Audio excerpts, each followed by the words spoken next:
Bismillahirrahmanirrahim. Assalamualaikum warahmatullahi wabarakatuh. Halo teman-teman sahabat Hamka, selamat datang di episode kali ini.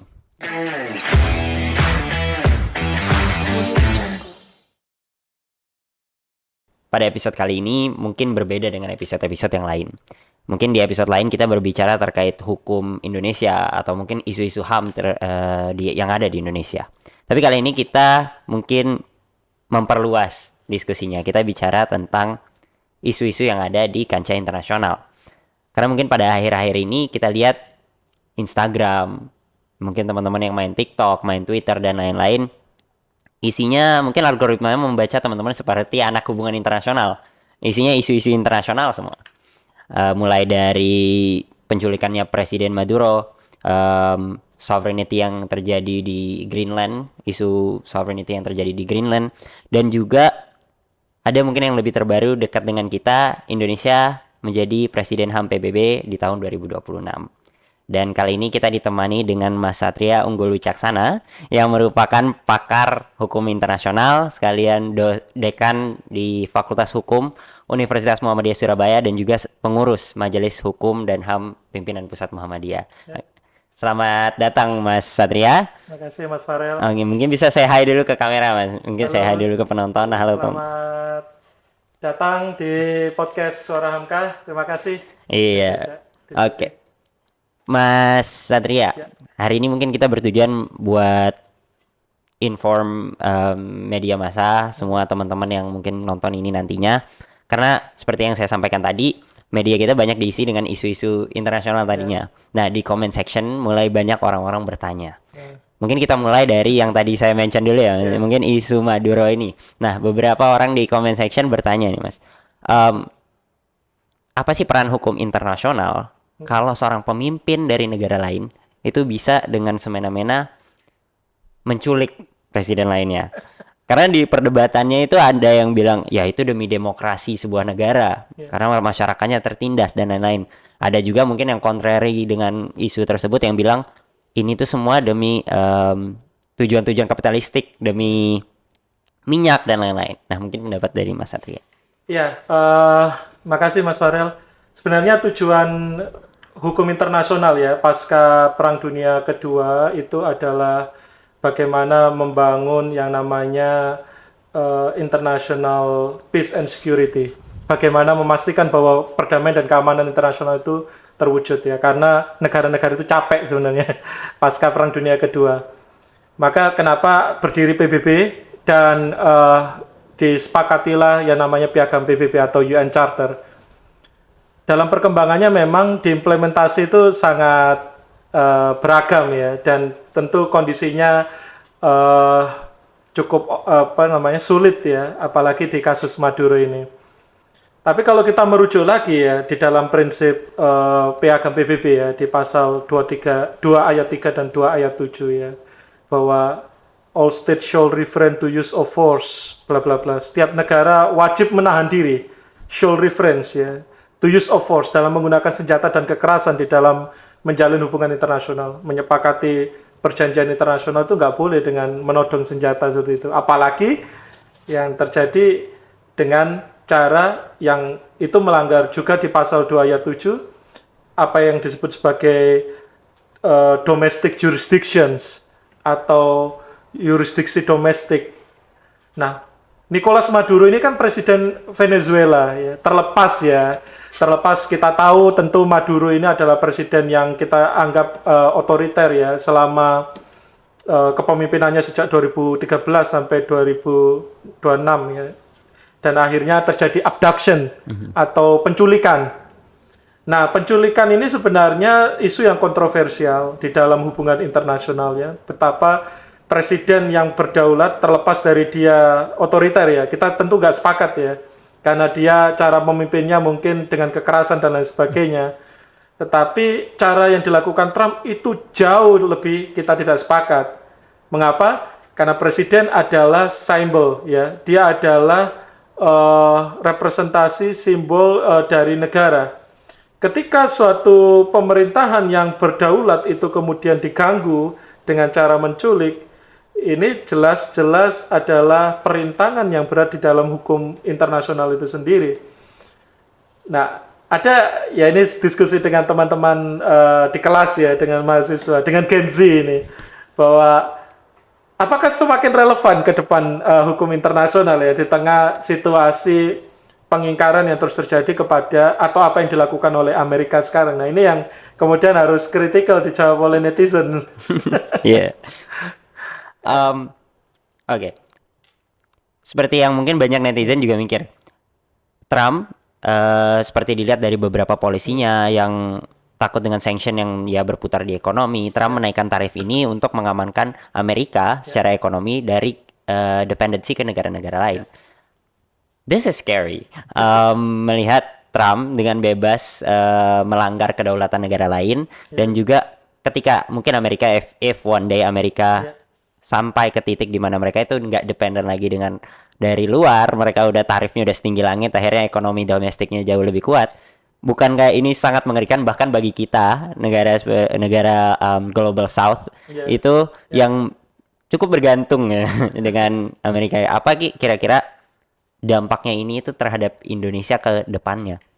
Ya, masalah perdagangan bebas ya atau free trade ya itu sebenarnya akan bagian dari konsekuensi pasca berakhirnya Perang Dingin ya. Perang Dingin itu ditandai dengan blok Barat dan blok Timur tidak relevan, Uni Soviet bubar ya, dan tidak ada lagi ideologi yang berkuasa selain ideologi kapitalisme. Ditandai dengan berdirinya WTO ya atau World Trade Organization, Organisasi Perdagangan Internasional. Di dalam satu nama perjanjian yang disebut Marrakesh Agreement atau kita sebut juga Uruguay Round ya, karena itu banyak putaran perundingan perdagangan bebas. Di sana disepakati bahwa tarif ya atau pajak ya, pengenaan pajak. Jadi bagi netizen yang belum mengetahui, tarif atau pajak itu yang membuat suatu komoditas atau barang itu berbeda harga. Misalkan batik yang saya gunakan ini mungkin harga dari bahan pokoknya ini harganya katakanlah 100.000. Tapi setelah kena tarif ini bisa 200.000, bisa 300.000 untuk like produk gitu ya. Nah, tarif ini sebisa mungkin harus diturunkan ya sampai 0%. How to reduction of tariff barriers ya, menurunkan semua hambatan-hambatan. Karena itu dianggap hambatan. The most barriers of international trade there is tarif ya. Masalah terberat dari perdagangan internasional itu tarif. Nah, di 94 itu negara sepakat bahwa semua harus diturunkan hambatan tarif sampai 0%. Karena tarif tidak boleh digunakan sebagai satu tools atau alat untuk merusak hubungan internasional. Karena apa? Karena sebenarnya sudah nggak ada musuh ya. Ideologi komunis itu sebenarnya sudah nggak relevan ya. Kalau baca bukunya Francis Fukuyama ya, The End of History and the Last Man, atau bukunya Samuel Huntington misalkan, bahwa The End of Civilizations ya, yang menyatakan bahwa sudah tidak ada lagi ideologi selain kapitalisme yang berkuasa ya. Tapi akhirnya kita membawa pada situasi yang sekarang ya, yang terjadi di Amerika atau apa yang dilakukan Trump ya, itu suatu hal yang beyond ya, melampaui apa yang kita bayangkan, bahwa tarif ini tidak lagi hanya sebagai hambatan di dalam hubungan internasional, tapi dia dijadikan suatu tools atau alat untuk menekan negara lain. Tentu kita tahu sebelum sequel ini kan ada Amerika dan Tiongkok ya. Xi Jinping kena perang dagang ya. Makna perang dagang itu ya pengenaan tarif yang gila-gilaan. Dan ini terjadi lagi pasca Trump terpilih kembali ya. Setelah Joe Biden lalu Trump kembali, dan ini jauh lebih katastrofik ya, jauh lebih hancur karena pengenaan tarif ini digunakan untuk menekan negara-negara lain. Dan itu juga dijadikan alat untuk alasan untuk katakanlah melakukan abduction ya atau penculikan Nicolas Maduro dan menekan banyak negara, termasuk ketika negara nggak setuju sekarang mereka mau mencaplok Greenland ya, karena Greenland itu isinya tidak hanya dia sebagai alur untuk pertahanan ya, karena dia perbatasan antara Rusia dan Amerika ya, sama seperti Alaska gitu ya, dia Greenland tidak hanya sebatas teritori geografis, di sana juga ada sumber daya alam.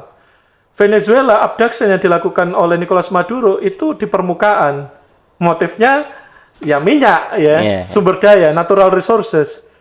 Dan ini membawa ke dalam situasi bukan hanya uncertain tetapi situasi bahaya, dan bahkan banyak pakar yang menyebut bahwa kita berada di gerbang Perang Dunia Ketiga. Dan itu terbukti apa yang disampaikan oleh Orban, ya, Presiden Hungaria, ya, Perdana Menteri Hungaria. Orban menyebut bahwa negara-negara Eropa atau Uni Eropa, NATO sudah mulai berkumpul untuk mempersiapkan diri untuk perang yang lebih eskalatif ketika mereka berjumpa di Brussels, ya. Nah, ini situasi di mana selain kekuasaan kapitalisme, ini ditopang oleh kekuasaan politik yang agresif, dan ini sangat berbahaya terhadap situasi keamanan internasional. Nah, sebenarnya dalam posisi ini peran Indonesia yang menawarkan diri, ya, dalam politik bebas aktif, kalau teman-teman ingat, ya, main aman. Ya, bukan main aman sebenarnya, itu adalah gerakan politik alternatif sebenarnya pada saat itu, ya, ketika Blok Barat dan Blok Timur bersitegang. Indonesia memainkan peran yang sentral di tahun 55 melalui konferensi Asia Afrika di Bandung, ya. Itu sangat bagus, walaupun Soekarno kemudian di 65 atau di 60-an terakhir, ya, itu dianggap berafiliasi dengan Blok Timur, ya, Soviet, ya. Itu tidak terlihat sekarang, apalagi ini bisa ditandai, ya. Kawan-kawan bisa lihat, ya, pilihan-pilihan sikap politik luar negeri Indonesia sekarang. Paling dekat adalah gabungnya Indonesia di dalam Board of Peace yang dibentuk oleh Trump, ya, di Davos di Swiss beberapa waktu terakhir untuk Gaza, atau mungkin sikap yang tidak jelas ketika terjadi abduction Presiden Nicolas Maduro di dalam penyampaian statement resmi yang dilakukan oleh Kemlu. Nah, di sini peran Indonesia justru tersubordinasi, ya, di tengah percaturan kekuatan politik internasional yang cukup kuat dimainkan oleh Trump di satu kubu, dan juga kubu lain yang sebenarnya dulu sama, ya, dulu satu kubu karena mereka bentuk NATO, bentuk Uni Eropa. Kubu yang lain ini nggak mau mereka disimpangi, gitu, ya, dari sisi kedaulatan dan lain sebagainya, in case dalam konteks Greenland, ya. Nah, Indonesia tidak memainkan peran sentral, ya, sebagai negara global south tadi, negara yang berkembang. Indonesia sebenarnya punya landmark tadi, ya, konferensi Asia Afrika di Bandung itu kan sentimen anti imperialisme kita mainkan oleh Bung Karno, dengan tipologi kepemimpinan yang hampir sama, ya kalau dari segi seragam, ya, dan juga orasi kopia, ya. Pak Prabowo kan ingin meniru Bung Karno, tetapi dalam political ways, ya, itu cukup ya, kita lihat cukup tidak jelas, ya. Karena apa arah politik luar negeri kita? Apakah kemudian mau membangun konsolidasi negara global south, atau justru ikut terlibat involve di dalam persetujuan terhadap apa yang dilakukan oleh Donald Trump yang sebenarnya justru tidak tidak berpihak kepada konteks hukum hak asasi manusia internasional seperti itu. Nah, ini yang jadi pertanyaan besar terkait politik luar negeri Indonesia, where Indonesia makes a stance, gitu. Tadi kan disempat Mas mention, ya, sekarang antara rabun nggak cukup jelas dan berbeda juga dengan sejarah kita. Nah, mungkin berbelok sedikit dari Trump, tapi kembali lagi, where does Indonesia make a stance? Ada lagi kasus lain di isu internasional yang mungkin ramai di sosial media, itu terkait black outage di Iran.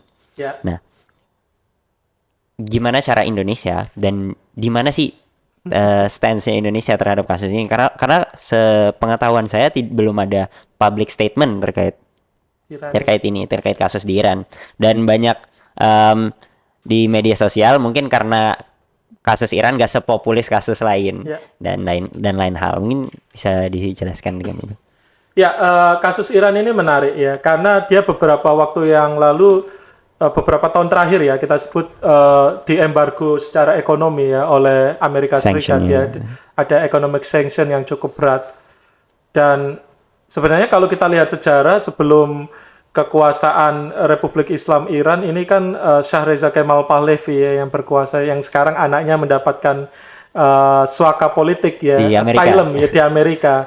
Reza Pahlavi, yang dia menyatakan bahwa ya kalau chaos ini kemudian selesai, dia akan pulang ke Iran dan akan menjadi presiden dan menjamin hubungan Iran dan Israel akan normal ya, atau normalisasi hubungan internasional.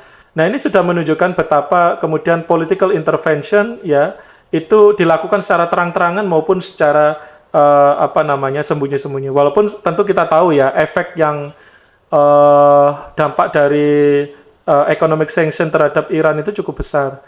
Tapi sepengetahuan saya, karena kemarin juga kebetulan dari Majelis Hukum Hak Asasi Manusia PP menugaskan saya ke Teheran untuk conference di 2025. Saya melihat dengan mata kepala saya sendiri bagaimana survival dari orang-orang Iran sebenarnya untuk bertahan. Di sana ada teman-teman PCIM yang menceritakan banyak hal lah, dan ketemu banyak tokoh di sana. Sanction ini membawa kepada satu resiliency atau kedaya tahanan Iran yang cukup baik sebenarnya. Tapi ya namanya ini kan bom waktu ya, karena krisis inflasi yang sangat tinggi itu membawa situasi diperparah dengan gerakan masyarakat yang ingin adanya perubahan. Ini yang sebenarnya menjadi akumulasi kenapa model treatment negara lain untuk melakukan intervention berbeda. Kalau di Venezuela dia abduction, culik. Kalau ini dengan cara menggerakkan atau mendorong masyarakat untuk melakukan kudeta terhadap pemerintahan Republik Islam. Nah, ini situasinya. Yang saya lihat Iran ini sebenarnya menarik karena dia survive ya. Persia dengan sejarahnya ini cukup bagus, dan tentu kita tahu dampak dari ini kan dia berfaksi ekonomi dagang dengan negara-negara yang juga disanksi oleh Amerika ya, seperti Rusia, China, Korea Utara, dan alliance ini yang tergabung di dalam BRICS ini cukup baik sebenarnya untuk membangun suatu challenging ya terhadap dominasi politik ekonomi yang cukup kuat dari Amerika. Tetapi ini tentu tidak suka. Caranya adalah bagaimana membuat ini ya, memecah belah ya. Dan tentu ada aktor Reza Pahlavi yang sekarang mendapat suaka itu menjadi aktor sentral sekarang. Nah, kita tentu menaruh atensi sebenarnya pemerintah kita yang melalui Kementerian Luar Negeri melihat bahwa situasi yang terjadi di Iran mungkin akan terjadi di negara lain ketika suatu rezim ini dianggap bertentangan dengan watak imperialisme. Mereka akan mendapatkan sanksi, embargo, entah ekonomi, senjata, dan lain sebagainya. Mereka dilumpuhkan dari luar karena adanya blocking ekonomi dan lain sebagainya. Dari sisi eksternal, di dalam mereka akan diganggu. Nah, itu cara-cara bagaimana melumpuhkan political integrity ya dari suatu rezim pemerintahan ya. Dan ini saya rasa cukup efektif mengingat Iran cukup survive loh, bahkan ketika diserang oleh Israel ya, kebetulan saat ditugaskan oleh PP Muhammadiyah itu seminggu sebelum Israel menyerang Iran di Teheran, pas seminggu, 7 hari sebelum menyerang sudah pulang ya? Ya, Alhamdulillah sudah pulang. Nah, di situ luar biasa bagaimana survivalitas Iran ya, dan nggak ada negara yang seberani Iran. Jadi pertanyaan ini luar biasa. Uni Emirat Arab saja tidak berani ya. Mereka diserang di Qatar, di Doha. Sorry, bukan Uni Emirat Arab, Qatar ya. Qatar. Di Doha. Dia nggak mau menyalahkan ini kan. Walaupun itu yang nyerang Israel ya, alliance sejatinya Amerika kan. Nah, ini menurut saya penting ya, memainkan sentimen global south, memainkan sentimen bagaimana survivalitas suatu negara ketika dihadapkan dengan suatu sanksi internasional, karena mereka sama-sama negara yang berkembang dan membutuhkan negara lain. Nah, ini yang harus jadi concern sebenarnya dari pemerintah kita ya di dalam hubungan internasional seperti itu. Iya. Belum lagi mungkin sedikit saran buat penonton semua, ada buku namanya The Jakarta Method, itu juga cara-cara Amerika yang kalau di buku itu diceritakan cara Amerika ya intervention tapi secara nggak langsung. Mungkin di sini mungkin cukup mirip sedikit, cuman beda konteks saja. Dan juga kita ngelihat tadi yang mungkin Venezuela yang terang-terangan, dan ini yang di Iran yang cukup lebih kompleks lagi. Nah, kiranya kita kan juga termasuk negara Global South, banyak juga sumber daya dan lain hal. how do we secure ourselves, kayak gimana cara kita secure diri kita ya, walaupun mungkin Bapak Prabowo Subianto cukup dekat dengan relasinya dengan Amerika, Indonesia cukup dekat relasinya dengan Amerika, but how do we secure ourselves dari masalah-masalah seperti ini? Ya, satu, kita harus kembali ya kepada doktrin bahwa bumi, air, mineral itu harus dikuasai oleh negara untuk sebesar-besarnya kemakmuran rakyat. Jangan dipotong kalimat itu ya, sebesar-besarnya kemakmuran rakyat itu jangan dipotong. Itu harus utuh dibaca ya. Artinya apa? Negara punya sovereign, kedaulatan untuk memproteksi, ya, melindungi diri dari berbagai macam intervensi. Dan itu satu. Kedua, di Undang-Undang Dasar kita jelas bahwa kemerdekaan itu hak segala bangsa ya. Itu amanat ya, yang menyebut bahwa ya Indonesia standing di dalam hubungan internasional harus vokal, ya bebas aktif itu maknanya ya kalau lihat di statement Dino Patijalal ya, itu kan bukan makna pasif, bukan makna mengekor, tetapi bebas aktif itu memainkan peran sentral dan krusial sesuai dengan situasi dan kondisi. Mungkin dulu Bung Karno memainkan sentimen anti-imperialisme, mungkin sekarang kita memainkan peran bagaimana konsolidasi global south.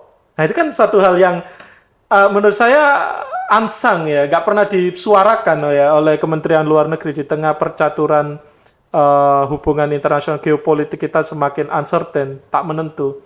Yang tidak kalah penting lagi adalah bagaimana kemudian watak politik bebas aktif itu diejawantahkan, diimplementasikan dalam spektrum menghilangkan ketergantungan kita dengan luar negeri. Caranya gimana? Jangan menambah utang. Nggak mungkin lah di suatu negara yang memberi utang negara lain itu tanpa consideration. Yes. Nggak mungkin. Ya, dengan Amerika, China, ya, dan dengan lembaga peminjam uang ya, kayak IMF, World Bank ya, pasti mereka punya consideration. Nah, ya kalau nggak mau utang gimana akhirnya? Ya harus mengelola sumber daya alam itu untuk mensejahterakan masyarakat ke dalam. Bukan dalam konteks elit ya, tapi all of peoples ya. Semua masyarakat itu harus merasakan impact dari sumber daya alam kita yang kaya. Jangan sampai itu dinikmati segelintir orang, oligark dan lain sebagainya. Nah, 3 prasyarat itu yang membuat Indonesia itu memiliki dignity, kehormatan di dalam hubungan internasional. Kalau ketiga poin itu tadi mulai dari sikap politik bebas aktif tidak jelas, kemudian bagaimana ketergantungan kita dan standing kita dalam mengelola bumi, air, mineral kita itu tidak baik, maka yang terjadi adalah kita adalah pemerintahan yang fragile, pemerintahan yang rapuh. Kalau rapuh, ya kalau nggak diculik, kalau nggak ada abduction, diganggu. Diganggu. Demo-demo kemarin itu saya rasa adalah excess ya, atau impact ya dari betapa fragile pemerintahan kita. Ya, walaupun kita belum tahu bagaimana bentuk international intervention yang terjadi di dan itu kan yang disampaikan ya, sehingga ada RUU propaganda dan disinformasi asing yang walaupun ya itu tuduhan-tuduhan yang saya nggak tahu yang antek asing siapa ini. Malah di saat yang sama kalau dilihat Amerika punya bill ya atau rancangan undang-undang tentang disinformation and foreign propaganda. Loh, kok mirip? RUU disinformasi dan propaganda asing. Namanya sama dengan RUU yang kita miliki. Pertanyaannya siapa yang antek asing? Jawab sendiri netizen. Waduh. Rasanya setiap masalah itu selalu yang disalahin antek asing terus. Siapa tahu antek asingnya nggak asing beneran. Tadi Mas Andrea sempat mention kehormatan di kancah internasional. Yeah. Baru saja seperti yang tadi saya mention, di Indonesia menjadi Presiden HAM PBB di tahun 2026. Yeah. Banyak dari kita yang bertanya apakah ini sebuah prestasi atau hanya simbolik saja. Karena kalau dilihat jadi Presiden HAM cukup ironis untuk Indonesia, sedangkan kita masih banyak permasalahan-permasalahan HAM yang tadi terkait lingkungan. Yeah. Lingkungan juga termasuk dari hak asasi manusia generasi kedua juga. Yeah. Nah, apakah ini sebuah prestasi atau ini hanya sebuah simbolik, dan bagaimana itu dampaknya kepada isu-isu yang ada di dalam negeri? Ya, Dewan HAM itu kan janjinya Menteri HAM ya, Bapak Natalius Pigai, yang menyatakan bahwa kita akan menyelesaikan banyak masalah kalau jadi Dewan HAM. Seolah Dewan HAM itu kayak mandat dari Superman gitu ya, menyelesaikan semua masalah. Padahal satu yang perlu kita kritisi ya, eh, organisasi internasional itu semakin tidak relevan setelah sikap politik Trump ya, yang at least 62 organisasi internasional di bawah PBB Amerika Serikat keluar. Terbaru adalah WHO ya. Ya, WHO ya, yang Organisasi Kesehatan Dunia. Sehingga Dewan HAM ini ya, itu apakah semakin relevan di tengah unefektif ya dari organisasi internasional itu to resolve all international chaotic yang terjadi sekarang. Itu satu pertanyaan. Kedua, apakah berbanding lurus ya presidensi kita di Dewan HAM PBB dengan how to respect, protect, and fulfill of human rights ya, bagaimana menghormati, melindungi, dan memenuhi hak asasi manusia kita. Faktanya banyak report dari organisasi internasional ya, dari NGO yang menyebut bahwa situasi hukum hak asasi manusia kita tidak baik-baik saja ya, di isu sumber daya alam, di isu Papua misalkan, di isu yang berkaitan dengan proyek strategis nasional dan lain sebagainya. Kita dalam beberapa tahun terakhir, khususnya 10 tahun terakhir, mengalami declining ya, penurunan. HAM dan demokrasi itu dua pertalian ya. Ketika HAM-nya nggak terpenuhi, jangan harap demokrasinya juga kuat ya. Ya, nah itu dua hal. Belum lagi yang ketiga adalah sejauh mana sih imajinasi dari apa yang Indonesia lakukan atau kerjakan ketika jadi presidensi HAM. Apakah itu tidak hanya sekedar atribusi simbolis atau justru itu kemudian menjadi tool, senjata untuk memperbaiki ke dalam. Tapi kayaknya itu utopis ya. Masih jauh panggang dari api. Artinya begini, ya presidensi HAM itu ya dalam konteks diplomatik ya as a symbol. Lebih daripada itu adalah bagaimana kita melindungi, menghormati, memenuhi hak asasi manusia secara fundamental ya.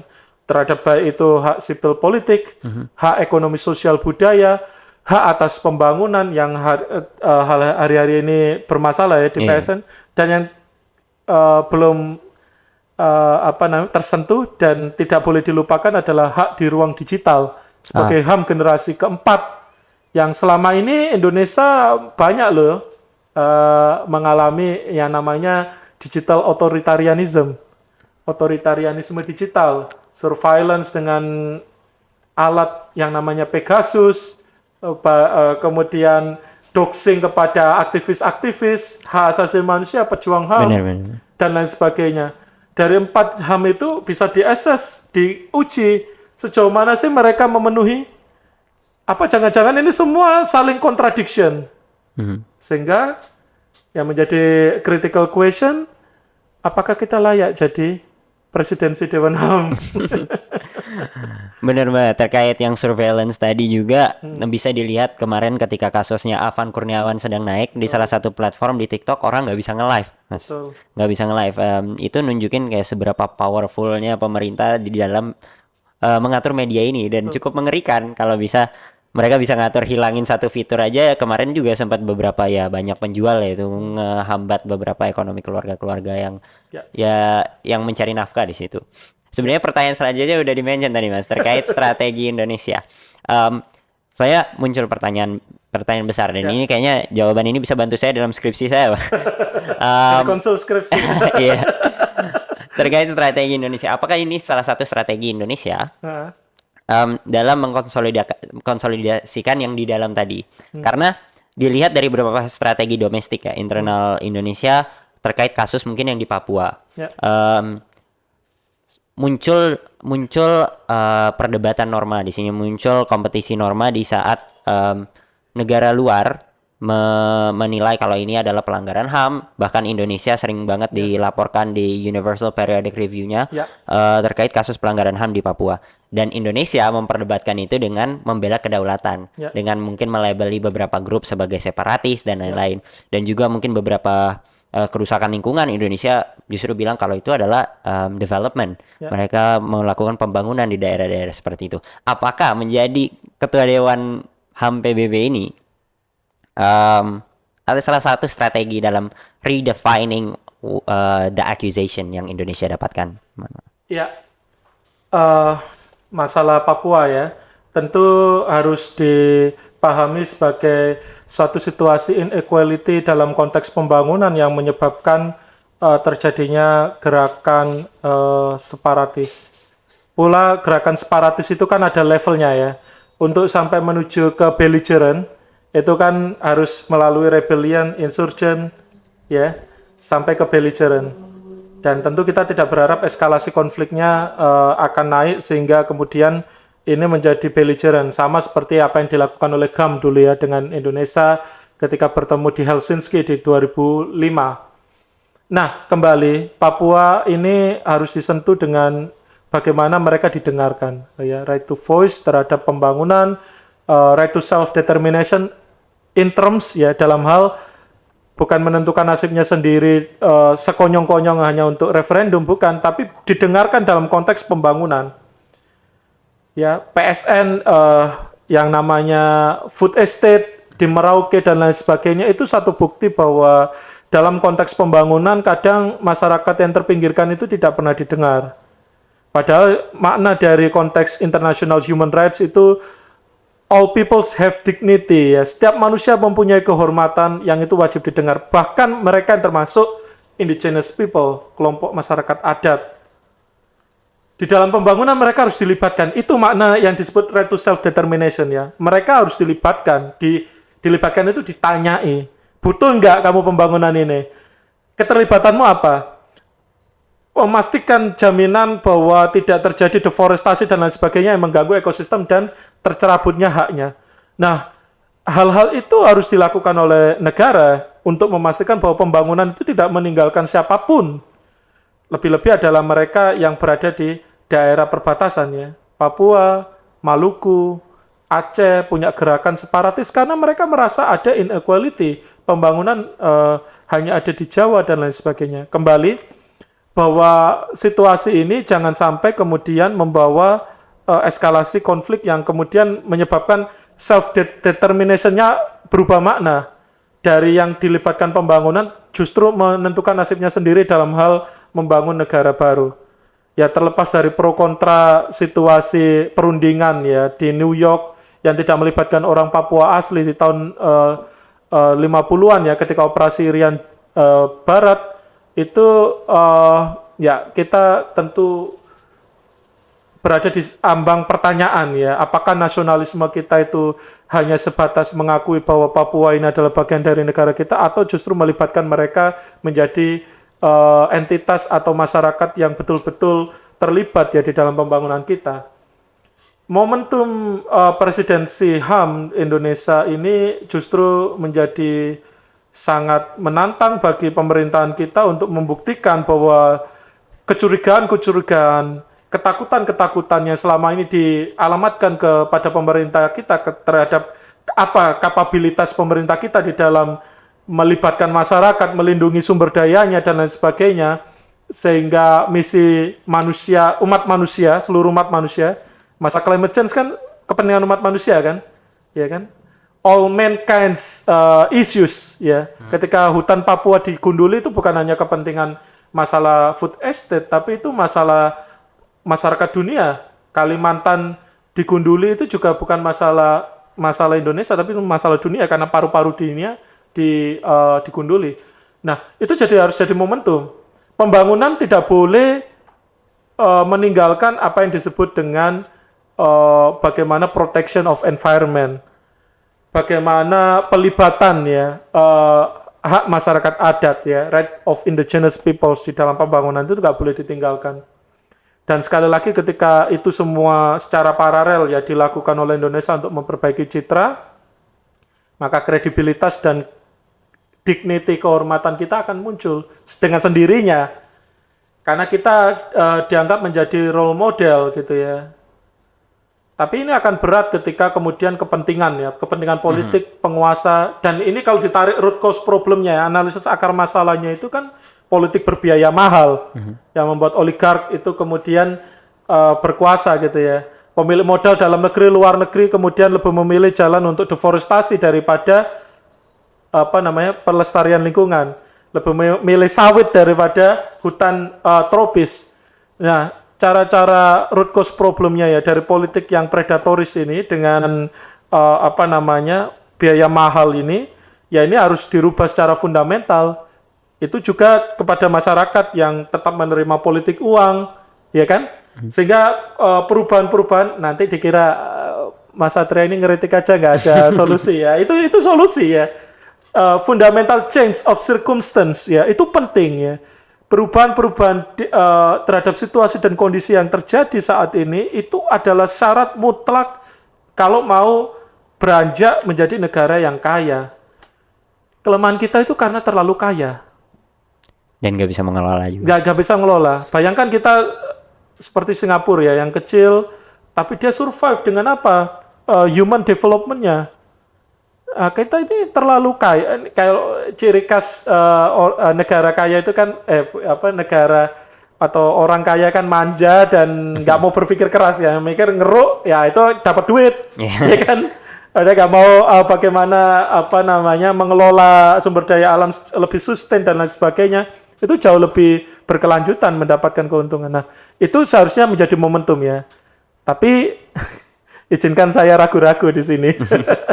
Karena presidensi ini kan nggak lama ya, 4-5 tahun, dan menurut saya kalau situasi akar masalahnya tidak dirubah, kita ya sama saja, nggak akan memainkan peran penting di dalam hubungan internasional itu sendiri. Oke, baik. Terima kasih Mas Satria. Ya. Mungkin karena waktu kita terbatas ya di sini. Sebenarnya masih pengen ngomong kalau bisa seharian kan ngobrol sama Mas Satria ini. Cuma karena waktu terbatas, Mas Satria, banyak orang di media yang mempertanyakan akhirnya nilai-nilai kemanusiaan ini sudah tiada dalam dunia politik dan dalam kuping-kuping pemimpin-pemimpin dunia ini. Mungkin ini sebuah kecemasan yang takutnya berakhir pesimistik. Ya. Sebagai closing statement mungkin dari Mas Satria mungkin bisa disampaikan kepada kamera-kamera di sini untuk pesan untuk agar hilang rasa-rasa pesimistik ini dalam mungkin orang-orang di sosial media. Ya, Universal Declaration of Human Rights ya, itu lahir di tengah situasi kemanusiaan itu betul-betul dicabik-cabik. Bagaimana kemudian pembantaian, lalu pelanggaran hak asasi manusia itu terjadi, sehingga lahirlah Universal Declaration of Human Rights. Itu adalah perjuangannya. Sampai hari ini perkembangan hukum hak asasi manusia sangat pesat, termasuk tadi bagaimana digital rights itu betul-betul diatur di dalam mekanisme internasional. Namun pada saat yang sama kemudian lahir pemimpin yang kita bisa sebut otoriter, populis non-otoriter ya, yang menggunakan berbagai macam cara untuk melakukan pelanggaran hak asasi manusia. Dan tentu kita tahu bahwa pemimpin ya, itu kenapa perlu menjadi sorotan. Pemimpin negara adalah manusia yang memiliki kekuasaan. Ketika kekuasaan itu digunakan sebagai impunitas di dalam memberangus masyarakat adat yang tertindas, lalu masyarakat marginal, dan mereka-mereka yang menjadi korban dari kebijakan yang diberikannya, maka disitulah pertanyaan tentang efektivitas dan relevansi hak asasi manusia itu akan dilakukan. Pemerintah atau kekuasaan yang dijalankan oleh penguasa dalam pemerintahan itu memainkan peran sentral untuk apakah hak asasi manusia itu dihormati, dilindungi, dan dimajukan, atau justru kebalikannya, hak asasi manusia justru dirintangi dan dilanggar. Ketika hak asasi manusia dilanggar, maka disitulah hak asasi manusia itu dipertanyakan.